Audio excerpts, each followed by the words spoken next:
teman-teman, cat yang menempel pada tembok merupakan salah satu peristiwa adesi. Apa itu adesi? Yuk kita bahas.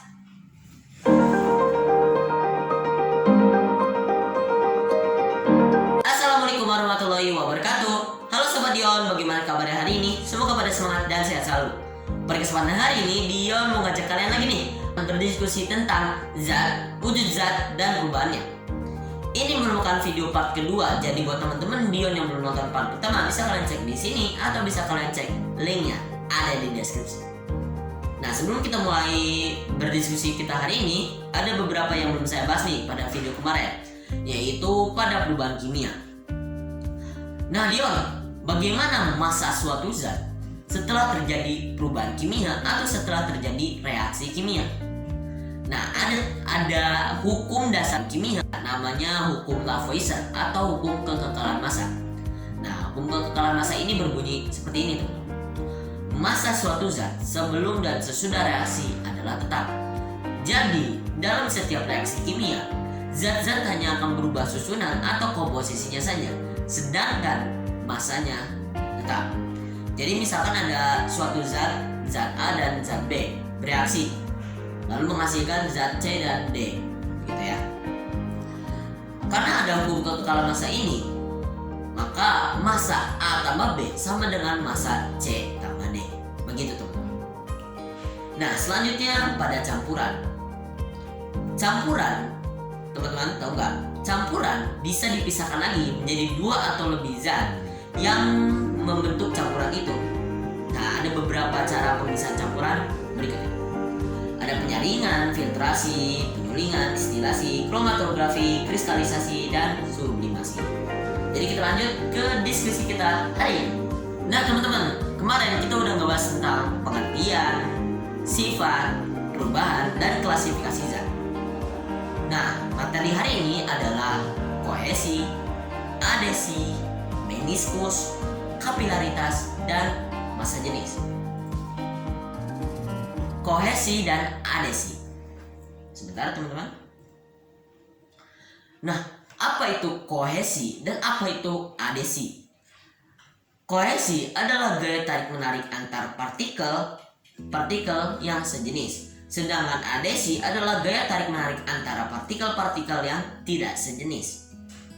Berikut ini kohesi untuk zat padat, zat cair, dan zat gas.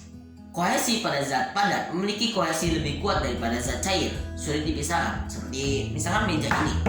Nah, ini kohesinya sangat besar gitu ya teman-teman. Bahkan sulit dipisahkan emang. Biasanya pakai gergaji itu bisa seret gitu ya. Baru bisa dipisahkan. Selanjutnya ada zat cair.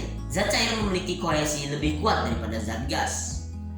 Dan zat gas memiliki kohesi paling lemah daripada zat padat dan zat cair. Sangat mudah dipisahkan seperti aku dan dia. Contohnya gaya tarik menarik pada air putih. Ya,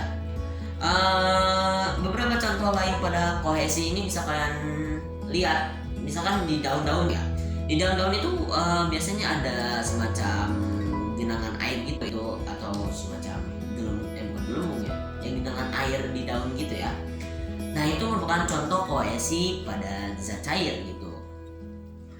Oke, kita lanjut ke adesi. Ya, adesi. Kalian tahu contohnya? Adesi? Kalian tahu contohnya? Ya, pada awal-awal tadi cat dan tembok ataupun cat dengan kayu bisa juga. Nah, cat yang menempel pada tembok merupakan salah satu contoh adesi, teman-teman. Jadi cat yang menempel pada kayu ataupun pada tembok, dua zat ini wujudnya berbeda. Yang satu cair, yang satu padat, betul kan? Terus ikatan antara dua zat ini kuat. Nah, tuh kalian lihat di sini dindingnya nempel dengan catnya ya. Catnya yang nempel pada temboknya. Atau bisa kalian lihat di sini, ini kayu saya ini dicat ya. Ini dicat. Adesi antara cat dan kayu kuat, bahkan bisa sampai nempel karena adesinya kuat, teman-teman. Nah, teman-teman, kita lanjut ke meniskus. Gaya tarik menarik antara molekul zat cair itu menyebabkan tegangan permukaan pada zat cair. Dengan permukaan ini menyebabkan beberapa serangga-serangga kecil seperti nyamuk itu bisa berdiri di atas air. Nah, pada saat zat cair dituangkan ke dalam tabung, permukaan zat cair tersebut membentuk cembung dan cekung. Nah, bentuk permukaan zat cair ini disebut meniskus. Dengan demikian, meniskus ada dua, yaitu meniskus cekung dan meniskus cembung.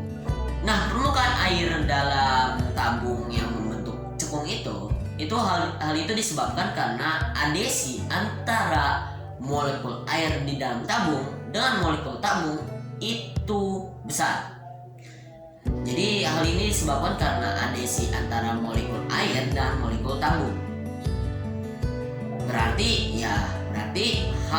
adesi antara molekul air dan tabung ini lebih besar daripada kohesi antara air dan air. Sedangkan meniskus cembung itu disebabkan karena kohesi antara molekul air dan air. Kohesi antara air dan air ini lebih besar daripada adesi antara air dan tabung. Begitu teman-teman. Selanjutnya ke kapilaritas. Apa itu kapilaritas? Kapilaritas adalah peristiwa naiknya zat cair melalui lubang sempit. Nah, lubang sempit atau pipa sempit itu disebut pipa kapiler. Pipanya namanya pipa kapiler. Semakin sempit lubang kapiler, semakin besar daya kapilaritasnya.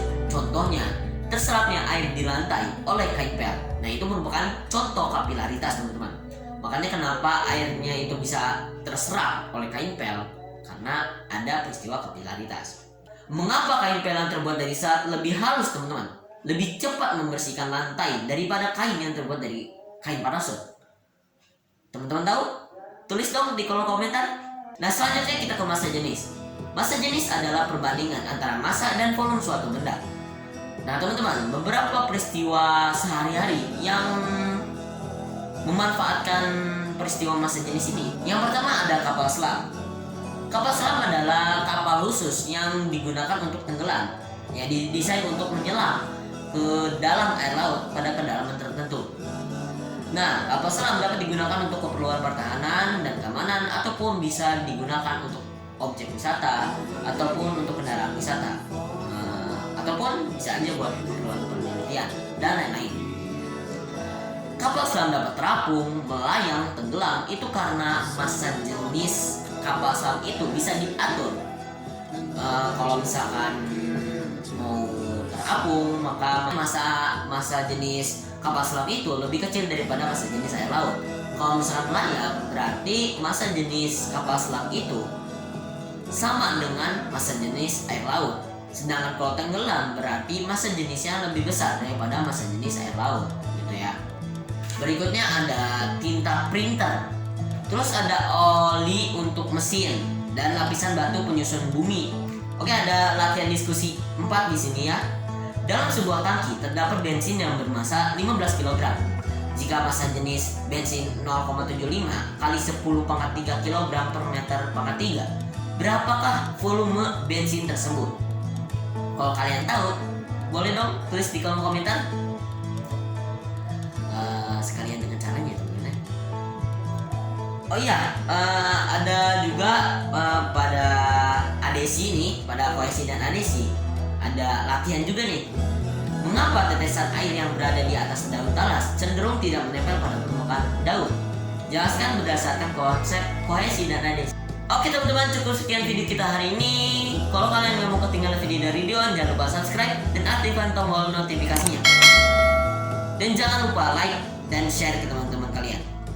Sampai jumpa. Wassalamualaikum warahmatullahi wabarakatuh. Tetap semangat di rumah aja.